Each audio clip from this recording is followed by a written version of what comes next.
ಫೋನಲ್ಲ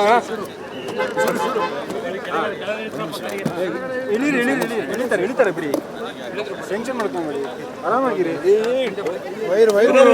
ಇವತ್ತಿನ CLP online agenda cable logo cable ಹಿಂದೆ ಹೋಗಿ ನಾವೆಲ್ಲರೂ ಒಂದು CLP ಮೀಟಿಂಗ್ ಹಿರಿಯರು ನಮ್ಮ ಹೈಕಮಾಂಡ್ ಕರೆದಿದೆ. ನಮ್ಮ ನಾನೇನ್ ಮಾಡಲಿ ಏನಾಗಬೇಕು ಅನ್ನೋ ತೀರ್ಮಾನ ಇವತ್ತಾಗಿದೆ. DK ಅವರ ಹೆಸರನ್ನು ಬಿಟ್ಟು ಬೇರೆ ಹೆಸರುಗಳ ಯೋಚನೆ ಚರ್ಚೆಗಳಾಗುವಂತ ಸಾಧ್ಯತೆಗಳು ಎಷ್ಟಿದೆ? ಕೇವಲ ಆನ್ಲೈನ್ ಅಜೆಂಡಾನ? ನಮ್ಮೆಲ್ಲರ ಆಸೆ DK ಸಾಹೇಬರು CM ಆಗಬೇಕು ಅನ್ನೋವಂಥದ್ದು. ಅದ್ರ ಪ್ರಕಾರ ಆಗುತ್ತೆ ಅನ್ನೋ ಆಶಯ ನನಗಿದೆ. ಸರ್, ಈಗ ಚಿತ್ರದುರ್ಗದಲ್ಲಿ ಸುಧಾಕರ್ ಅವರ ಮರಣ ಆದ ನಂತರ ಮುಂದಿನ ಏನು ಸಚಿವ ಸ್ಥಾನ ಯಾರಿಗೆ ಹೋಗಬೇಕು, ಅದು ಪ್ರದೇಶವಾರು ಜಿಲ್ಲಾವಾರು ಅಂತಂದ್ರೆ ಅದರಲ್ಲೇ ನಿಮ್ಮ ಆಕಾಂಕ್ಷೆ ಅಭಿಲಾಷೆ ಇದೆಯಾ? ಏನಾದ್ರು ಚರ್ಚೆ? ನಮ್ಮ ಚಿತ್ರದುರ್ಗ ಜಿಲ್ಲೆಯಲ್ಲಿ ಈಗ 7 ಬಾರಿ ಗೆದ್ದಿರುವಂತ ಶಾಸಕರು ಕೂಡ ಇದ್ದಾರೆ, 4 ಬಾರಿ ಗೆದ್ದಿರುವಂತವ್ರು ಇದ್ದಾರೆ, 3 ಬಾರಿ ಗೆದ್ದಿರುವಂತವ್ರು ಇದ್ದಾರೆ. ಎಲ್ಲ ಹಿರಿಯ ಶಾಸಕರುಗಳು ಇದ್ದಾರೆ. ನಾನು ಯಾವುದೇ ಕಾರಣಕ್ಕೂ ಮಂತ್ರಿ ಸ್ಥಾನದ ಆಕಾಂಕ್ಷಿ ಅಲ್ಲ. ಫಸ್ಟ್ ನಮ್ಮ ಸೀನಿಯರ್ಗಳಿಗೆ ಅವಕಾಶ ಆಗಲಿ ಅಂತ ನಾನು ಬಯಸುವಂತವನು. ನನಗಿನ್ನೂ ಬಹಳ ಅನುಭವ ಬರಬೇಕಾಗಿದೆ.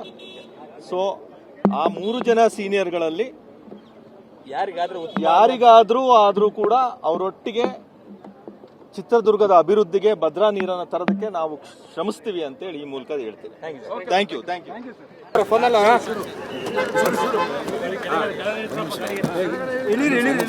ಇಳಿತಾರೆ ಬಿಡಿ, ಟೆನ್ಷನ್ ಮಾಡ್ಕೊಂಡ್ಬಿಡಿ, ಆರಾಮಾಗಿರಿ. ಇವತ್ತಿನ CLP online agenda cable logo cable ಹಿಂದೆ ಹೋಗಿ ನಾವೆಲ್ಲರೂ ಒಂದು CLP ಮೀಟಿಂಗ್ ಹಿರಿಯರು ನಮ್ಮ ಹೈಕಮಾಂಡ್ ಕರೆದಿದೆ. ನಮ್ಮ ನಾನೇನ್ ಮಾಡಲಿ ಏನಾಗಬೇಕು ಅನ್ನೋ ತೀರ್ಮಾನ ಇವತ್ತಾಗಿದೆ. DK ಅವರ ಹೆಸರನ್ನು ಬಿಟ್ಟು ಬೇರೆ ಹೆಸರುಗಳ ಯೋಚನೆ ಚರ್ಚೆಗಳಾಗುವಂತ ಸಾಧ್ಯತೆಗಳು ಎಷ್ಟಿದೆ? ಕೇವಲ ಆನ್ಲೈನ್ ಅಜೆಂಡಾನ? ನಮ್ಮೆಲ್ಲರ ಆಸೆ DK ಸಾಹೇಬರು CM ಆಗಬೇಕು ಅನ್ನೋವಂಥದ್ದು.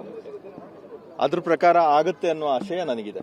ಸರ್, ಈಗ ಚಿತ್ರದುರ್ಗದಲ್ಲಿ ಸುಧಾಕರ್ ಅವರ ಮರಣ ಆದ ನಂತರ ಮುಂದಿನ ಏನು ಸಚಿವ ಸ್ಥಾನ ಯಾರಿಗೆ ಹೋಗಬೇಕು, ಅದು ಪ್ರದೇಶವಾರು ಜಿಲ್ಲಾವಾರು ಅಂತಂದ್ರೆ ಅದರಲ್ಲೇ ನಿಮ್ಮ ಆಕಾಂಕ್ಷೆ ಅಭಿಲಾಷೆ ಇದೆಯಾ?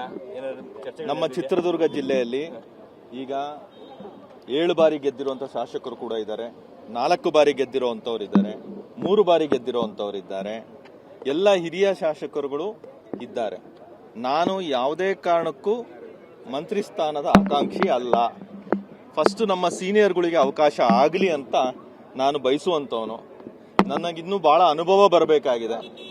ಸೊ ಆ 3 ಜನ ಸೀನಿಯರ್ಗಳಲ್ಲಿ ಯಾರಿಗಾದ್ರೂ ಆದ್ರೂ ಕೂಡ ಅವರೊಟ್ಟಿಗೆ ಚಿತ್ರದುರ್ಗದ ಅಭಿವೃದ್ಧಿಗೆ ಭದ್ರಾ ನೀರನ್ನು ತರೋದಕ್ಕೆ ನಾವು ಶ್ರಮಿಸ್ತೀವಿ ಅಂತೇಳಿ ಈ ಮೂಲಕ ಹೇಳ್ತೀವಿ. Thank you.